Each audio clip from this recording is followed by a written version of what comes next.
সালামু আলাইকুম। কেমন আছেন আপনারা সবাই?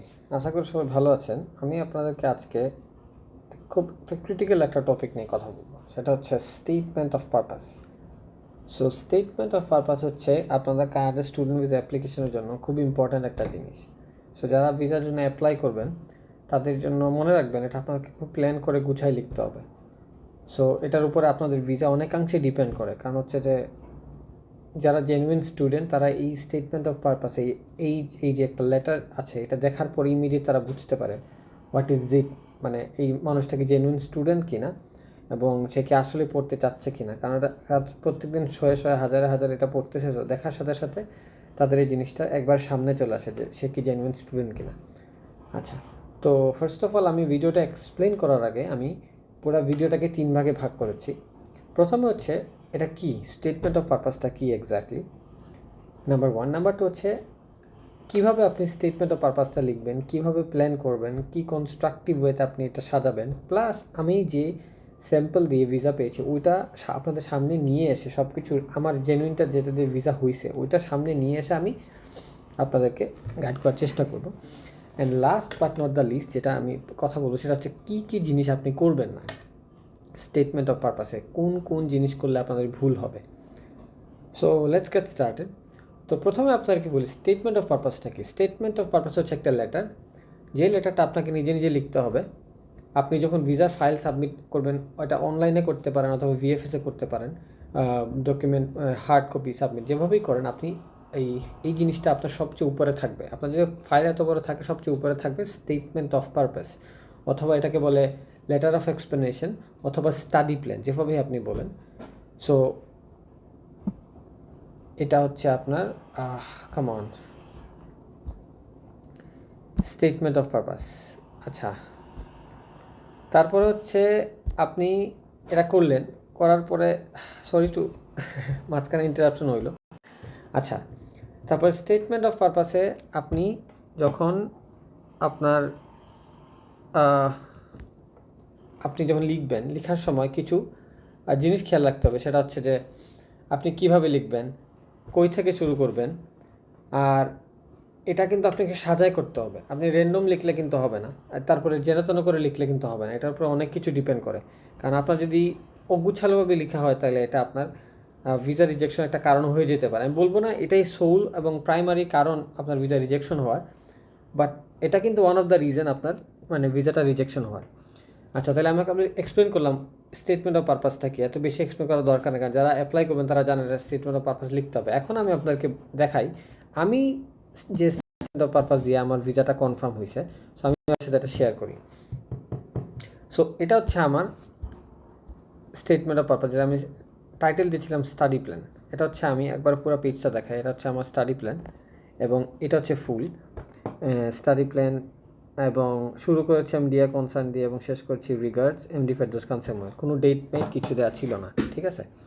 আচ্ছা, এখন আমরা একটু ইনডেপথে যাই এটা। তো প্রথমে আমি আপনাদেরকে বলি আমি এই স্টাডি প্ল্যানটাকে আমি প্রথমত 3 ভাগে ভাগ করলাম। অ্যাপার্ট ফ্রম দ্য মানে দ্য ওপেনিং এবং ক্লোজিং, মেইন বডি প্যারাগ্রাফটাকে 3 ভাগে ভাগ করলাম। কীভাবে 3 ভাগে ভাগ করছি আমি আপনাকে দেখাই। এটা হচ্ছে একটা পার্ট, এটা হচ্ছে আরেকটা পার্ট, আর এটা হচ্ছে আরেকটা পার্ট, ঠিক আছে। দেখছেন তো আপনারা? আমি আপনাকে ছোটো করে একটু দেখাই। এটা যদি ছোটো করি তাহলে আমি 3টা প্যারাগ্রাফে ভাগ করলাম। আমি এরপরে এক্সপ্লেন করবো 3টা প্যারাগ্রাফ কী কী। একটা, এটা হচ্ছে 2টা, এবং এটা হচ্ছে 3টা। সো 3টা ভাগে ভাগ করলাম। Apart from the dear concern please find the enclosed my application of the study permit, এবং লাস্ট লাইনটা হচ্ছে please consider my application for the study permit of Canada, regards MD Ferdous Khan Samuel. কোনো ডেটমেন্ট কিছু নেই। তো এটা হচ্ছে 3টা ভাগে ভাগ করলাম। আচ্ছা, এখন আমি এক্সপ্লেন করি প্রত্যেকটা পার্টে আমি কী কী এক্সপ্লেন করেছি, ঠিক আছে। তো লেটস স্টার্ট উইথ দ্য প্রথম পার্ট, সেটা হচ্ছে এটা। ব্যাড, আমি শুরু করি প্রথম পার্টটা। তো প্রথম পার্ট হচ্ছে এইটা। এটা আমরা এখন একটু ইনডেপথে ডিটেলে গিয়ে এক্সপ্লেন করব। প্রথম পার্ট বলতে আমি এই পার্টটাকে বুঝাইছি। আমি প্রথমে রিড করব, তারপরে আপনাকে বুঝাবো। আচ্ছা, রিড করার আগে প্রথম বলি 3টা যে প্যারাগ্রাফ আমি বলছি, প্রথম প্যারাগ্রাফে আপনি এক্সপ্লেন করবেন আপনি কি, এবং আপনি আপনাকে যতটুকু সুন্দর করে গুছায় আপনি আপনাকে এক্সপ্লেন করতে পারেন, কারণ আপনি কিন্তু আলটিমেটলি এটা দিয়ে ওদেরকে কনভিন্স করবেন আপনাকে ভিসা দেওয়ার জন্য এবং এটার উপর বেস করে ওরা আপনাকে মানে কোয়ালিফাইড কিনা আপনাকে ওরা দেখবে, নাম্বার 1। নাম্বার 2 যেটা পয়েন্ট, যে সেকেন্ড যে বক্সটা, এটা হচ্ছে নাম্বার 2। এই বক্সে আপনি এই প্যারাগ্রাফটা আপনি এক্সপ্লেন করবেন যে আপনি যে প্রোগ্রামে আসতেছেন ওই প্রোগ্রামটা কতটুকু আপনার সাথে রিলেভেন্ট, আপনি যে ইউনিভার্সিটিতে আসতেছেন আপনি কেন ওই ইউনিভার্সিটিটা পিক করলেন, এবং থার্ড হচ্ছে আপনি যে জায়গায় আসতেছেন, যে প্রভিন্সে আসতেছেন, এই প্রভিন্সটা আপনার জন্য কেন সুইটেবল এবং কেন আপনি পিক করেছেন। যতটুকু রিলেভেন্সি দেখায় আপনি বুঝাইতে পারবেন যে আপনি জিনিসটা কেন করছেন, it will make your point more strong. And যে 3 নাম্বার যে পয়েন্টটা, 3 নাম্বার পয়েন্টে আপনি এক্সপ্লেন করবেন যে আপনি যে ডিগ্রিটা নিলেন, এত কিছু যে আপনি কি, তারপরে আপনার জন্য এই প্রোগ্রামটা কেন সুইটেবল, লাস্টে আপনি এক্সপ্লেন করবেন যে এই ডিগ্রিটা নেওয়ার পরে এবং এই প্রভিন্সে পড়াশোনা করার পরে এবং এটা আপনার লাইফে কতটুকু প্রোগ্রেস করবে, এটা আপনার লাইফে কতটুকু রিলেভেন্ট, এই 3টা জিনিস দিয়ে আপনি 3টা পয়েন্ট দিয়ে আপনি সব কিছু এক্সপ্লেন করার চেষ্টা করবেন একটা এই লেটারটার মাধ্যমে। এবং এই লেটারটা কাইন্ড অফ রেজিউমির মতো, exactly about like a resume, যে এই রেজিউমির মতো আপনার এই পুরো স্টাডি প্ল্যানটা কাজ করবে, যেটা দেখে সে কিন্তু আপনি কিন্তু এখন যেমনি চেমনি লিখে দিলে কিন্তু হবে না, কারণ ওরা কিন্তু প্রত্যেক দিন শয়ে হাজারগুলো পড়তেছে, ওদের একটা এক্সপিরিয়েন্স আছে। সো ইটস লাইক এটা কিন্তু ওরা দেখলেই বুঝতে পারবে আপনি আসলে কি বুঝাইতে চাচ্ছেন, আপনি জেনুইন স্টুডেন্ট কিনা, আপনি কতটুকু এফোর্ট দিয়েছেন এটার পেছনে এবং কতটুকু রিলেভেন্সি আছে। সো আশা করি আমি এতটুকু বুঝাইতে পারছি আপনাদের। এখন শুরু করি আমি এক্সপ্লেনেশনটা। যে প্রথম পার্টটা আমি একটু পড়ে আপনাদেরকে এক্সপ্লেন করি, যেটা আমি বলছি যে আমি আমার সম্পর্কে কীভাবে এক্সপ্লেন করেছি এবং কীভাবে এটা মানে আমার সাথে আমার প্রোফাইলটাকে এক্সপ্লেন করে। শুরু করি আমি study plan. So study plan, dear concern please find the enclosed application for the study permit. তারপর থেকে প্রথম লেটারটা start. So I am currently working on a global motor bike brand Suzuki as an executive in Bangladesh after completion my bachelor's degree in business administration. My father, who is a government medical doctor, and my mother, who is a maker, have stressed on getting quality education for me and my sister, a government medical doctor, so that we can pursue great careers. In this pursuit, I have realized I need to be equipped with more specific business skills and strategies of international students to be an entrepreneur or climb the corporate ladder for managerial position. A diploma in business administration can equip me with these desired skills and knowledge. এই যে প্রথম যে প্যারাগ্রাফে, এই প্যারাগ্রাফটাতে আমি আমাকে যতটুকু পারছি explain করার চেষ্টা করছি। এখানে আমি বলছি আমি কে, তারপরে বললাম আমার আব্বা আমার আম্মা একটা এডুকেটেড ফ্যামিলি, এবং আমার আম্মা আমার আপু এবং আমাকে পড়াশোনা করার জন্য এনকারেজ করছে, এবং আমি কর্পোরেটে বর্তমানে আছি, এবং কর্পোরেট লাইফে আমি যদি জীবনে শাইন করতে চাই তাহলে আমার একটা ইন্টারন্যাশনাল একটা ডিগ্রি লাগবে, এবং এই ডিগ্রির ক্ষেত্রে বিজনেস অ্যাডমিনিস্ট্রেশন যে ডিগ্রিটা আমি এখন করতেছি, যেটার জন্য আমি অ্যাপ্লাই করছিলাম ওটা বুঝেছি এই ডিগ্রিটা আমার লাইফের কর্পোরেট কেরিয়ারের জন্য খুবই ইম্পর্ট্যান্ট, এবং এটা আমার নলেজ এবং স্কিল দুই বাড়াবে। সো এটা দিয়ে আমি বুঝাইলাম যে আমার কর্পোরেট ডিগ্রিটা কতটুকু ইম্পর্ট্যান্ট, সব কিছু আমি বুঝাইলাম। এখন আমি আবার সেকেন্ড প্যারাতে চলে যাব। তো সেকেন্ড প্যারাতে আমি যেটা এক্সপ্লেন করলাম সেটাতে আমি আপনাদেরকে দেখাই। সেকেন্ড প্যারা হচ্ছে এইটা, ঠিক পরের প্যারা, যেটা আমি আপনাদেরকে একটা সেকেন্ড একটু উপরে তুলতে হবে আমার। হ্যাঁ, আচ্ছা। তো সেকেন্ড প্যারাতে আমি এই জায়গাটা, সেটা হচ্ছে সেকেন্ড প্যারাগ্রাফ। এইটাতে আমি কি এক্সপ্লেন করছি, আমি আগে রিড করি, পুরোটা রিড করি, এটা খুব ইম্পর্ট্যান্ট, কারণ যারা এসওপি লিখতে চাচ্ছেন তাদের জন্য আমার এই ভিডিওটা দেখলে অনেক হেল্প হবে। আমি কনস্ট্রাকটিভ হতে করার চেষ্টা করছি। সো আমি ডিটেল করে করতেছি যাতে কখনো আর এসওপি নিয়ে আমাকে কেউ কখনো কোয়েশ্চেন না করেন, এবং ফিউচারে কখনো এসওপি নিয়ে কার কখনো দেখতে হবে না। আরেকটা কথা বলি, ভিডিওটার মাঝখানে একটা কথাটা বলতেছি, সেটা হচ্ছে যে মনে রাখবেন it's one of the way of making the statement of purpose. মনে রাখবেন এটা কোনো অ্যাবসলিউট না যে এরকমই করতে হবে, এটা ওয়ান অফ দ্য ওয়ে যেটাতে আমি ভিসা সাকসেসফুলি পেয়েছি। সো এটা ওয়ান অফ দ্য ওয়ে আপনি ভিসা পাওয়ার জন্য। আচ্ছা, let's get started. Next paragraph. So next paragraph আমি এক্সপ্লেন করছি এই প্রোগ্রামটা কীভাবে আমার সাথে, ইউনিভার্সিটিটা আমার সাথে, ডিগ্রিটা আমার সাথে, এবং এই প্রভিন্সটা কীভাবে আমার কেরিয়ারের সাথে relevant. Let's read it. So I have looked for a diploma in business program in Bangladesh, but unfortunately I did not find any desired institution that provides quality education for practical business learnings. Besides that, local degrees are not well recognized locally and or globally, so I decided to look for world-class degree in business administration. Canada stood out to be for more reasons, like its comprehensive and competitive educational system. Then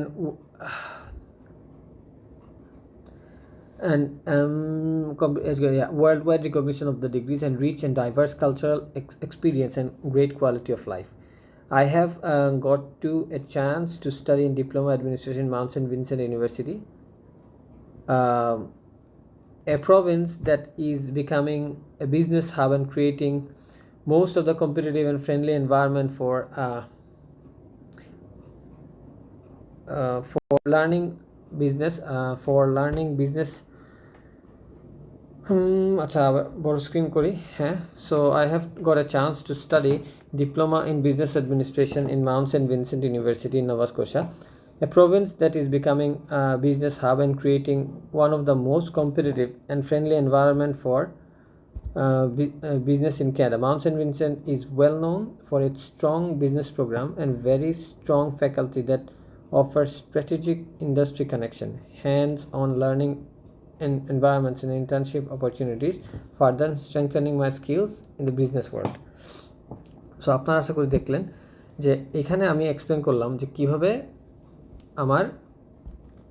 আমার প্রোগ্রামটা এবং আমার university যেটা আমি pick করেছি সেটা এবং most importantly এই ডিগ্রিটা কীভাবে আমার সাথে রিলেভেন্ট।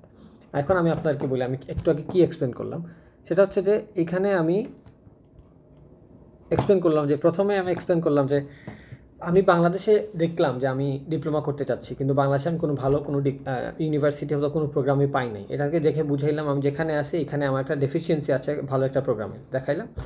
তারপরে আমি দেখাইলাম যে আমার আমার কেরিয়ারের জন্য আমি গ্লোবালি যদি একটা প্রোগ্রাম দেখতে চাই তাহলে আমি একটা ওয়ার্ল্ড ক্লাস ডিগ্রি নেওয়ার চিন্তা ভাবনা করতেছি। আমি একটা আমার কেরিয়ারকে মুভ অন করার জন্য আমি ওয়ার্ল্ড ক্লাস মানে গ্লোবাল একটা মানে ডিগ্রি চাচ্ছি যেটা আমার কেরিয়ারকে অনেক উপরে নিয়ে যাবে গেল।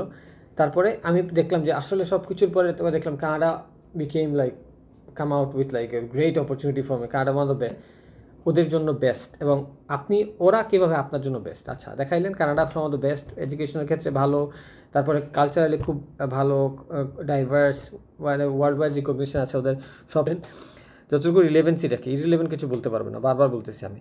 তারপরে বলবেন যে আমি মাউন্ট সেন্ট ভিনসেন্টে অ্যাপ্লাই করেছিলাম এবং they have accepted my program. So আমি দেখলাম মাউন্ট সেন্ট ইউনিভার্সিটি একটা ইউনিভার্সিটি যেটা খুবই ভালো, এটাতে আমি অ্যাপ্লাই করেছি, করার পরে অফার লেটার পেয়েছি এবং এটা আমার কেরিয়ারের সাথে খুবই রিলেভেন্ট। সব মিলাই কিন্তু আপনি একটু রিলেট করলেন যে কানাডা ভালো, তারপর ইউনিভার্সিটি অ্যাপ্লাই করছেন, ইউনিভার্সিটি আপনাকে পিক করেছে, সব মিলায় সব কিছু মিলে গেছে। এবং তারপরে বলেন যে প্রভিন্সটা অসাধারণ, আপনি এই প্রভিন্সে আসতে চাচ্ছেন, এই প্রভিন্সের জন্য বিজনেসের জন্য খুব ভালো একটা অপরচুনিটি আছে। এইভাবে সব কিছু মিলিয়ে আপনি ওদেরকে দেখালেন যে তোমার প্রভিন্স, তোমার ইউনিভার্সিটি সবই আমার জন্য মারাত্মক। শেষ। এবার আমরা 3 নম্বর প্যারায় চলে যাব। 3 নম্বর প্যারা আমরা কি এক্সপ্লেন করেছি? সো 3 নম্বর প্যারায় আমরা এক্সপ্লেন করলাম which is one of the most important thing, one of the most, এখানে আমাদের অনেক এমফাসিস করতে হবে, মানে ফোকাস করতে হবে। সেটা হচ্ছে after I return with a foreign degree I can climb up the corporate ladder to get promoted to a managerial position from current experience position, and the business skills learned in a global scale will also open entrepreneurial opportunities for me, as I have a family to support my ideas, being socially and economically settled. Being the only son, it's my responsibility to take care of my family and their properties by getting settled here with them. My family is fully supportive to my decision to study abroad, and letter from my sponsors is attached.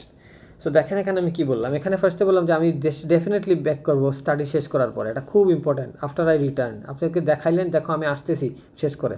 তারপরে আমি বললেন যে আসার পরে কী হবে, degree নিয়ে আসলে আমার কী হবে, ডিগ্রি নিয়ে আসার পরে কর্পোরেট লেডারে আমি বড় জায়গায় প্রমোট হব। ওদেরকে দেখালেন এই ডিগ্রিটা নিয়ে আসতেছি কারণ আমি দেশে ব্যাক করবো, দেশে ব্যাক করার পরে আমি একবার এই হয়ে যাব সেই হয়ে যাব, ম্যানেজারিয়াল পজিশনে, আমি বর্তমানে এক্সিকিউটিভ ম্যানেজারিয়াল পজিশনে যাব। তারপরে গ্লোবাল স্কেলে আমার একটা অপরচুনিটি বাড়বে, আমার এন্টারপ্রেনিয়রশিপ স্কিল অপরচুনিটি বেড়ে যাবে। তারপরে I have my full support আমার পুরা ফ্যামিলি আমার এই আইডিয়াটাকে সাপোর্ট করতেছে, they are really encouraging me. And এটার মাধ্যমে আমি সোশ্যালি আমার স্ট্যাটাস বাড়বে এবং ইকোনমিক্যালি আমি অনেক ভালো একটা পজিশনে চালাবো যদি আমি কানাডা থেকে ডিগ্রিটা নিয়ে আসি। তারপরে বললাম যে বিং দ্য অনলি সান, আমার রেসপন্সিবিলিটি, আমি ফ্যামিলি টেক কেয়ার করবো এবং প্রপার্টিগুলোকে আমি টেক কেয়ার করবো বাংলাদেশে। ঠিক আছে, তাহলে আমি আবার দেখাই আপনাদেরকে। তাহলে আমি কি করব, যে বিং দ্য অনলি সান, আমার রেসপন্সিবিলিটি, আমি টেক কেয়ার করবো এবং সেটেল করতে আমার সাহায্য করবো। My family is fully supportive. তাহলে আপনি সব কিছু এখানে এই এই এই একটা প্যারাগ্রাফে দেখাই দিলেন। তাহলে আমরা এই প্যারাগ্রাফটার মাধ্যমে অনেক কিছু এক্সপ্লেন করলাম, যে এই খুব ইম্পর্ট্যান্ট, এই প্যারাগ্রাফটা খুবই সেন্সিটিভ একটা প্যারাগ্রাফ, যেটার মাধ্যমে আমরা সব কিছু এক্সপ্লেন করলাম যে আমরা কীভাবে কানাডায় এসে সেটেল হব এবং এই ডিগ্রিটা আমার জন্য কতটুকু রিলেভেন্ট, এই ডিগ্রিটার মাধ্যমে আমার কতটুকু আমার সোশিয়ালি এবং ইকোনমিক্যালি কতটুকু স্ট্যাটাস বাড়বে বাংলাদেশে ব্যাক করার পরে। এবং আমি একটা ছেলে, আমার নিজের ফ্যামিলি টেক কেয়ার করতে হবে, আমার অনেক প্রপার্টি আছে, সেগুলো আমাকে দেখতে হবে, শিখতে হবে। সব মিলাই আলটিমেটলি স্টেটমেন্ট অফ পারপাসে 3টা ভাগে আপনি সব কিছু সুন্দর করে কনস্ট্রাকটিভ ওয়েতে গুছাই লিখবেন। এটা যত ইফেক্টিভ হবে ততটুকু এই লেটারটা পড়ার সাথে সাথে ওরা বুঝে যাবে আপনি জেনুইন স্টুডেন্ট কিনা না, নাকি আপনি জাস্ট একটা বলছেন এই একটা এসে লিখে দিয়ে দিলেন, সাবমিট করে দিলেন, যেমনি ইচ্ছা এমনি দিলেই ওরা বুঝতে পারবে না এই ছেলেটা মানে জেনুইনলি পড়তে আসতেছে না। সো এটার উপরে আপনার অনেক কিছু ডিপেন্ড করবে। সো এই জায়গাটা আপনাকে অনেক এমফাসাইজ করতে হবে, অনেক ফোকাস করতে হবে, অনেক রিসার্চ করতে হবে, আপনি নিজের কেরিয়ার নিয়ে একটা প্ল্যান করতে হবে। ধাপধুপ করতে পারবেন না আপনি, এটা আপনাকে অনেক এফোর্ট দিতে হবে। আমি আশা করি বুঝাইতে পারছি এটা ইম্পর্টেন্ট, যে এইভাবে আমি করে আমি অনেক হেল্প, আমি বলি আমি কেমনে করছি। আমি যখন আমার ইংলিশে একটু দুর্বলতা আছে, আমি কোনোভাবে করবো না, কোনো ধরনের আমি গ্রামাটিক্যাল থেকে শুরু করে কনস্ট্রাকটিভ ওয়েতে প্ল্যান করে। আমার একটা ফ্রেন্ড খুবই ভালো, সে ইংলিশে খুবই ভালো, তারপরে তার ক্রিটিক্যাল থিঙ্কিংয়ের ক্যাপাসিটি ভালো, তার সাথে বসে ডিসকাস করে তার হেল্প নিয়ে আমি আমার এটা বানাইছি। এবং প্রুফ রিড কয়েকবার, প্রুফ রিড মানে কি, আপনি লেখার পরে অনেকবার দেখাবেন, কখনও statement of purpose engineering submit করবেন না, অন্য কাউকে দেখাইতেই হবে, অন্য কাউকে গাইডেন্স এবং আইডিয়া আপনাকে নিতেই হবে। কারণ এটা আপনি যতই ভাবেন আপনার perfect, it's not gonna be perfect. কয়েকজন মানুষ যখন লিখবে অনেকগুলো আইডিয়া আপনাকে দিবে, অনেকগুলো এরর থাকতে পারে। আমি বলছি না আপনি পারবেন না, বাট একটা করলে ভালো, সবাই মিলে সাজেশন দিলে এটা আপনার জন্য অনেক ভালো। Last point not the least, যেটা হচ্ছে যে কী আপনি করবেন না আপনার স্টেটমেন্ট অফ পারপাসে। ফার্স্ট অফ অল, র্যান্ডমলি লিখে দিবেন না, যেমনি ইচ্ছা এমনি এই লেখটা আধা ঘন্টা একটা এসএস লিখে দিয়ে দিলাম না। নাম্বার 1, নাম্বারটা কোনো টাইপও থাকতেই পারবে না। দরকার লাগলে আপনি গুগল ওয়ার্ডে টাইপে করে আপনি গ্রামার দেখেন, তারপরে অনেক ধরনের গ্রামারলি একটা অ্যাপস আছে, এই সফটওয়্যার আছে, এগুলো থেকে আপনি ট্রাই করেন। তারপরে হচ্ছে যে আপনার ফ্রেন্ডকে দেখান, আপনার ইউনিভার্সিটির প্রফেসরকে দেখান, আপনার কোনো বড় ভাই থাকলে দেখান, কানাডায় কেউ আসছে সাকসেসফুলি, তার মাধ্যমে আপনি একটা গাইডেন্স দিতে পারেন। যে করেই হোক আপনি আপনার প্রুফ রিড করতে হবে, প্রুফ রিড করে তাকে স্ট্রং করতে হবে কোনো ধরনের ভুল আছে কিনা। তারপরে আপনার মনের মতো করে আপনি সুন্দর করে কনস্ট্রাক্ট, যেমনি ইচ্ছে আপনি একটা প্যারাগ্রাফ লিখতে পারবেন না, পুরো 3টা প্ল্যান করে লিখতে হবে, যেটা দেখে সে বুঝতে পারে না স্টুডেন্ট আসতে যাচ্ছে। So that's all about statement of purpose. খুব ইম্পর্ট্যান্ট একটা টপিক, যেটা আমি অনেকদিন থেকে চিন্তা করতেছিলাম। অনেকে আমাকে এটা নিয়ে অনেক ধরনের কোয়েশ্চেন করে, কেউ আমাকে বলে আমার স্যাম্পলটা, আসলে স্যাম্পলটা দিলেই হয় না, আমি চেষ্টা করতেছিলাম।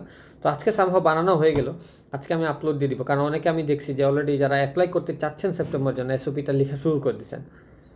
সো এটা থেকে যাবে, আমি রেখে দেবো অনলাইনে, অনেক যারা কখনো কার্ড আসতে যাবে এটা অনেক কাজে আসবে তাদের জন্য। Best of luck guys, corona ভাইরাসে সেফে থাকেন, বাসায় থাকেন, এবং এই ভিডিওটা আশা করি আপনাদের অনেক হেল্প করবে, কারণ এটার মধ্যে আমি সুন্দর করে গুছানো। সবাই সাথে থাকবেন ফেসবুক পেজে। আপনারা আমার সব কোনো ধরনের হেল্প লাগলে, এজেন্সি, ফ্রি বুক সব কিছু যদি লাগে ডেফিনেটলি আপনারা আমাকে নক দেবেন, সমস্যা নেই।